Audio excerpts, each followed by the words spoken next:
Le marché parisien évolue toujours dans le rouge ce midi, après avoir enchaîné 5 semaines de hausse d'affilée.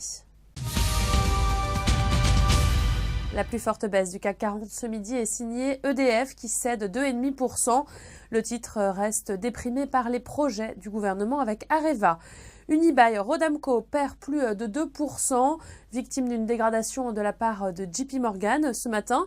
Accor également dans le rouge, moins 0,9% d'après les Échos. Le groupe est intéressé par le rachat de Fast Booking, site de réservation d'hôtels par Internet.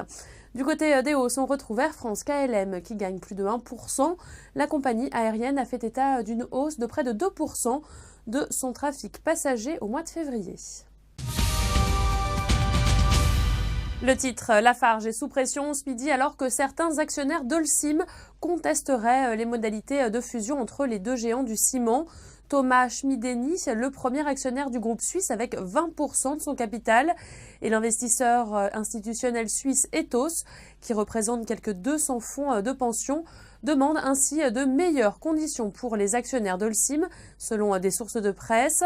Je vous rappelle que le rapprochement des cimentiers qui doit créer le numéro 1 mondial des matériaux de construction a été annoncé en avril 2014, avec pour objectif d'être bouclé avant l'été 2015. C'est la fin de ce flash, vous avez rendez-vous à 18h pour le point de clôture.